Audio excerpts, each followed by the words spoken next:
जय माता दी दोस्तों, कैसे हैं आप सभी। आशा करता हूं दोस्तों आप सभी अच्छे होंगे, स्वस्थ होंगे। दोस्तों, एक भक्त ने एक कमेंट किया था। उनका प्रश्न ये था कि कितने मंत्रों का जाप करने के बाद हमें भगवान के दर्शन होते हैं। तो आज इसी विषय पे मैं आपको जानकारी दूंगा। देखिए मित्रों, भगवान के दर्शन मंत्रों की संख्या पर निर्भर नहीं करता। ऐसे बहुत से लोग हैं, बहुत से साधक हैं, बहुत से भक्त हैं जिन्होंने 50-50 लाख मंत्रों का जाप किया है, उसके बाद भी उनको भगवान के दर्शन नहीं हुए, देवी के दर्शन नहीं हुए।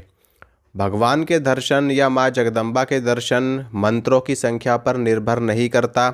बहुत सारी चीज़ें हमें देखनी पड़ती हैं और बहुत सारी चीज़ें हमें करनी पड़ती हैं, जिसके बाद हमें भगवान का दर्शन होता है, भगवान का साक्षात्कार होता है।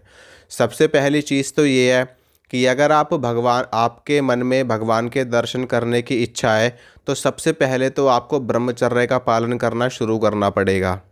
बिना ब्रह्मचर्य के पालन के, बिना कठिन साधना के, बिना अपने आहार को छोड़े, बिना आपको फलाहार लिए, ये सभी चीज़ें इसमें आपको पालन करनी पड़ेंगी। तभी यह जा कर के आपको भगवान का दर्शन होगा। उसमें आपको यम नियम, आसन, प्राणायाम, प्रत्याहार, धारणा, ध्यान, समाधि, ये सभी अष्टांग योग का पालन करना पड़ेगा और मंत्र की साधना करनी पड़ेगी। अगर आप तंत्र के क्षेत्र में, तो आपको तंत्र साधना करनी पड़ेगी। साथ में आपको ब्रह्मचर्य का पालन करना पड़ेगा। और इसमें आपको कई बार तो ऐसा भी देखा गया कि उन लोगों को, जो लोग भगवान का दर्शन करना चाहते हैं, उनको घर गृहस्थी का भी त्याग करना पड़ता है कुछ समय के लिए। हमेशा के लिए त्याग नहीं करना पड़ता, लेकिन कुछ समय के लिए त्याग करना पड़ता है और एकांत में जाकर के साधनाएं करनी पड़ती हैं। तब जाकर के भगवान के दर्शन प्राप्त होते हैं, भगवान की शक्ति प्राप्त होती है। अब इसमें शुरुआत कहाँ से होती है, मैं आपको बताता हूँ। देखिए, सबसे पहले तो आपको क्या करना होगा कि आपको किसी योग्य गुरु से मंत्र की दीक्षा प्राप्त करनी पड़ेगी। चाहे आप पंचाक्षरी मंत्र की दीक्षा लो। अगर आप भगवान शिव के दर्शन करना चाहते हैं तो पंचाक्षरी मंत्र की दीक्षा आपको लेनी पड़ेगी। और भी कोई मंत्र हो सकता है भगवान शंकर का, सिर्फ पंचाक्षरी मंत्र ही नहीं, भगवान शिव का कोई भी मंत्र हो, उस मंत्र को आपको दीक्षा में अपने गुरु से प्राप्त करना पड़ेगा। फिर उसके बाद में अगर आप विष्णु जी के भक्त हैं, विष्णु जी के दर्शन करना चाहते हैं, तो इसी प्रकार से उनका मंत्र आपको दीक्षा में प्राप्त करना पड़ेगा। फिर उसके बाद में आपकी वहाँ से साधना शुरू होती है। सबसे पहले तो आपको संकल्प करना पड़ेगा कि आपकी मनोकामना क्या है, आपकी इच्छा क्या है। मंत्र साधना शुरू करने से पहले साधना आप अपने घर पर भी रह करके कर सकते हैं। आप नदी के किनारे भी साधना कर सकते हैं, वन में साधना कर सकते हैं, पर्वत पे साधना कर सकते हैं, शिवालय में साधना कर सकते हैं, देवालय में साधना कर सकते हैं, तुलसी वन में साधना कर सकते हैं। इसके अलावा आप गौशाला में भी बैठ कर के साधना कर सकते हैं और किसी तीर्थ स्थल पर भी बैठ कर के आप साधना कर सकते हैं।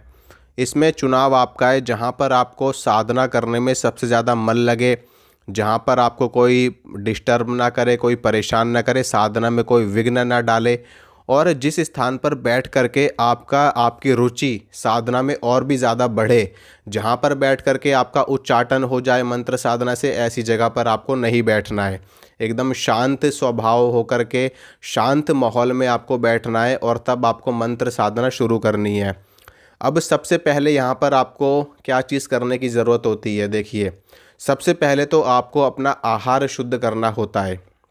यानी कि आपको मांस, मदिरा, अंडा, शराब, बीड़ी, सिगरेट, गुटखा, तंबाकू, जो भी तामसिक पदार्थ हैं, उन सभी का आपको त्याग कर देना है। नशे वाली कोई भी चीज़ आपको नहीं लेनी है, क्योंकि नशे वाली चीज़ अगर आप ग्रहण करेंगे तो आपके शरीर में आलस्य आएगा, आपके शरीर में सुस्ती आएगी, आपका शरीर रोगग्रस्त हो जाएगा, तो आप साधना कैसे कर पाएंगे।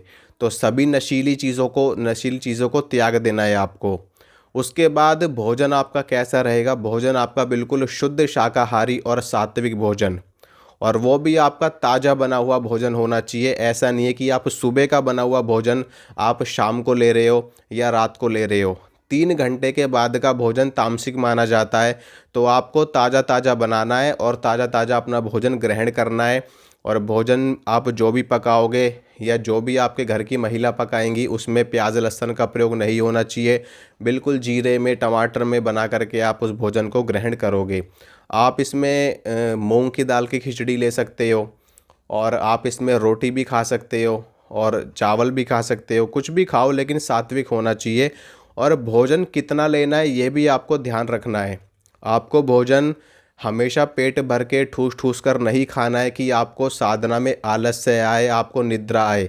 भोजन हमेशा आपको आधा पेट ही करना है, यानी कि अगर आपको 4 रोटी की भूख है तो आपको 2 रोटी ही खानी है, ताकि आपको जब आप साधना पे बैठो तो वहाँ पर आपको आलस्य ना आए, आपको सुस्ती ना आए, आपको नींद ना आए।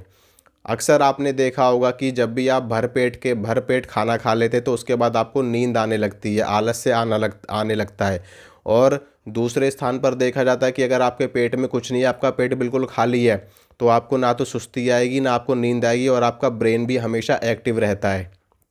तो भोजन आपको देखना है। भोजन जब आपका शुद्ध हो जाएगा तो आपके विचार खुद ब खुद शुद्ध होने शुरू हो जाएंगे। आपके मन में उठने वाली उत्तेजना, कामोत्तेजना अपने आप ही शांत हो जाएगी, क्योंकि जैसा अन्न वैसा मन। अगर हम अशुद्ध आहार लेंगे, आपने देखा होगा लोग अक्सर बाहर का खा रहे हैं, चाउमीन, बर्गर, फास्ट फूड, दुनिया भर की चीज़ें खा रहे हैं। तो इन सभी चीज़ों का इफ़ेक्ट हमारे मन पे भी पड़ता है, हमारे शरीर पे भी पड़ता है। इन्हीं सब चीज़ों को खाने के बाद हमारे शरीर में आलस्य, सुस्ती, निद्रा, तंद्रा, इन ये सभी चीज़ें हमको परेशान करने लगती हैं, और ये सभी चीज़ें कामोत्तेजक होती हैं। प्याज लहसुन भी कामोत्तेजक होता है, जो काम वासना को बढ़ाता है। और साधना के क्षेत्र में जो लोग हैं वो इसीलिए प्याज लहसुन का सेवन नहीं करते, ताकि उनकी साधना में कोई विघ्न ना आए, उनकी साधना में कोई उत्तेजना ना आए, जिससे उनकी साधना खंडित ना हो जाए। यहाँ तक कि साधकों का स्वप्न दोष भी हो जाता है कई बार क्या, बहुत बार देखा गया है कि अक्सर अक्सर अब तक कोई ना कोई, सिर्फ कोई ऐसा ही एक आध साधक होगा जिसके साथ ऐसा ना हुआ हो। ज़्यादातर साधकों के साथ ऐसा हुआ है, कभी ना कभी ज़रूर हुआ है साधकों के साथ। तो ये सब चीज़ें इसी वजह से होती हैं, क्योंकि कहीं ना कहीं किसी ना किसी मन के कोने में कोई अशुद्धता रह जाती है। तो भोजन बहुत शुद्ध होना चाहिए, ताकि इस तरह के विचार आपके मन में ना आए। भोजन शुद्ध होने के बाद में आपको किस चीज़ की ज़रूरत है? ब्रह्मचर्य पालन की। अगर आप भगवत दर्शन करना चाहते हैं, इष्ट दर्शन करना चाहते हैं, तो ब्रह्मचर्य का पालन अनिवार्य है। जब तक आपकी साधना चलेगी, 1 साल चले, 2 साल चले, 3 साल चले, 4 साल चले, 5 साल चले या 12 साल चले, जब तक भी आपकी साधना चलेगी आपको ब्रह्मचर्य का पालन करना पड़ेगा। और उसके बाद में अपने इष्ट का नित्य पूजन आपको करना है।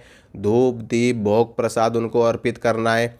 पुष्प है तो पुष्प अर्पित करो, जो भी आप उनको अर्पित कर सकते हो वो अर्पित आपको उनको करना है।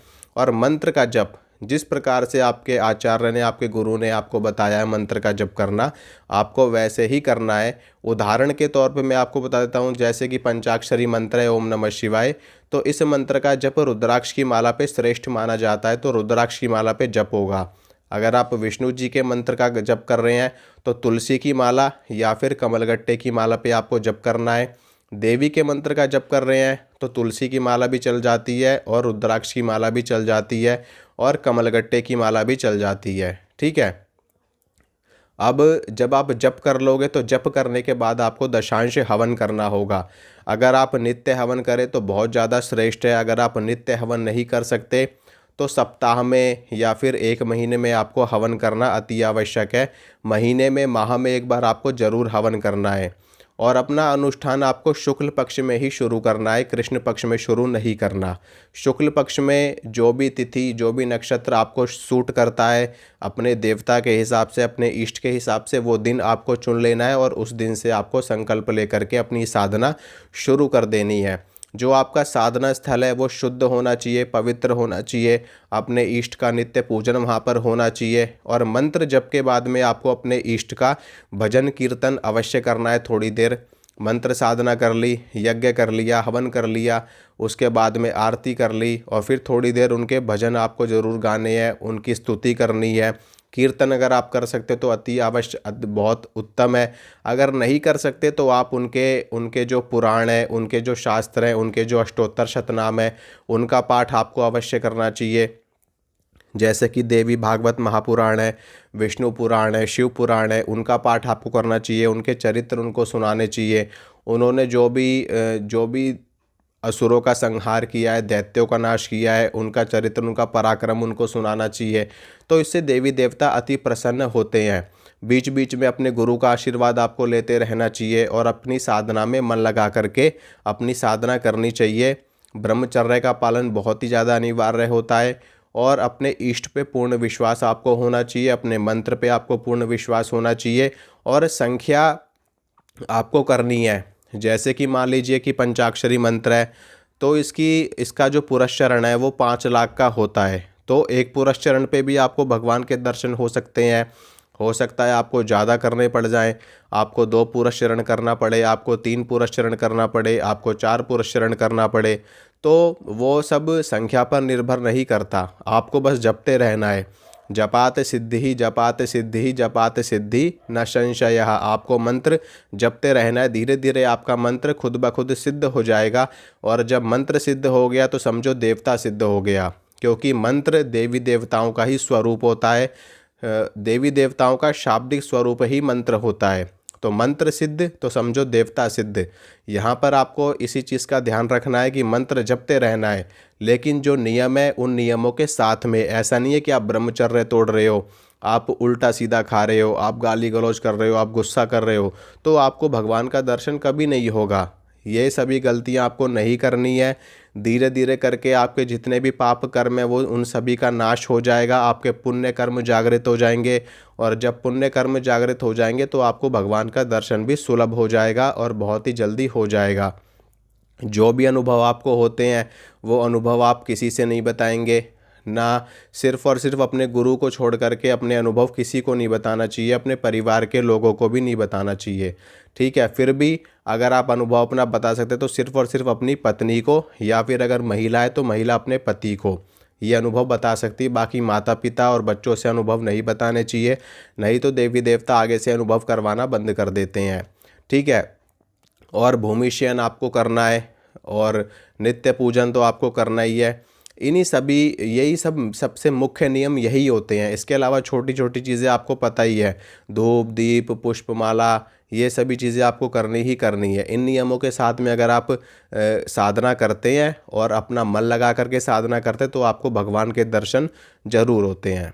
आशा करता हूँ मित्रों जो जानकारी मैंने आपको दी आपको अच्छी लगी होगी, आपको पसंद आई होगी। इसी तरह की जानकारी मैं आपको लगातार देता रहूँगा। मिलूँगा आप सभी से अगली वीडियो में। जय माता रानी की।